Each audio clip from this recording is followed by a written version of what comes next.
Hi, it's me, Kanadi. Okay, so I just watched the first episode of Netflix's The Dinosaurs. Very few critiques I have with this so far. The animation sometimes gets a little too over animated like it does in the Jurassic World movies. Sorry, I was eating popcorn. But I love the live action set pieces. The use of like practical effects is pretty interesting. I've seen a couple, what looks to be, maybe it was just too zoomed in to be a prop. Maybe it was an actual like crocodilian or some sort of alligator or something. That was really cool. But yeah, overall, and one small critique is that it just feels literally everything, every animal or whatever does is just epic. It's gotta be epic for everything. But those are the small issues I have with it, and they're barely issues. The patterns on everything look great. Once we got into like the Triassic, like Plateosaurus is there, and a relative of Dilophosaurus is there. They look great. They look really, really good. I think that any dinosaur that has a slit pupil, I don't think is supposed to. I think most archosaurs have a round pupil.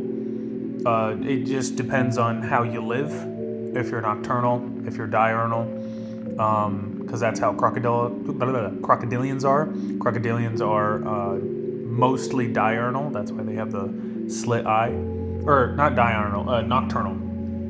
Like cats are the same way. They're more nocturnal than they are diurnal. That means that they can see better in the dark. That's why their pupils can get so big, is because they allow more light in their eyes. So seeing some of these dinosaurs with slit pupils feels weird when they're being very active during the day, but I'll push that aside for how good they look. There are certain shots with the Plateosaurus, like the baby Plateosaurus, and just the normal Plateosaurus, the adults, when they're munching on leaves and stuff, they look incredibly real. Like there's a lot of subsurface scattering where you can see the light coming through like their skin and stuff. That's great. That is wonderful. The scales look really good. The story so far is pretty good.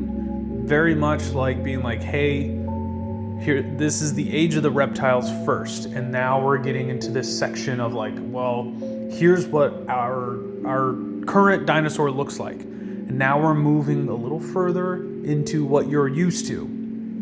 And starting off with our first dinosaur with feathers, great, smart.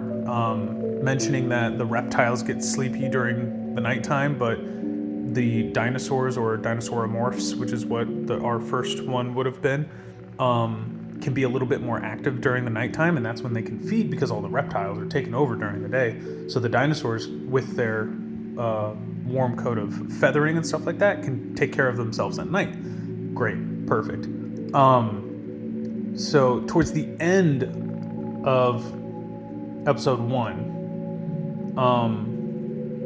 it started with an L, the relative of Dilophosaurus. I cannot remember it, but like my brain was like, this skin pattern makes me think of Walking with Dinosaurs, like the old school Walking with Dinosaurs Allosaurus. Like it's the way that the skin pattern looks is just giving that, and the way she hunted was perfect. The pterosaurs, I've never heard of. I thought they were going to be Dimorphodon. They're not Dimorphodon. They're something else because they're in the Triassic. Dimorphodon, I believe, was in the Jurassic in Europe. But yeah, so far, I'm locked in. I'm going to watch the second episode, and then I have to go to bed, but this is good. This is really good so far. I'm very much enjoying this. I can't wait to see what's next with Conquest Episode 2.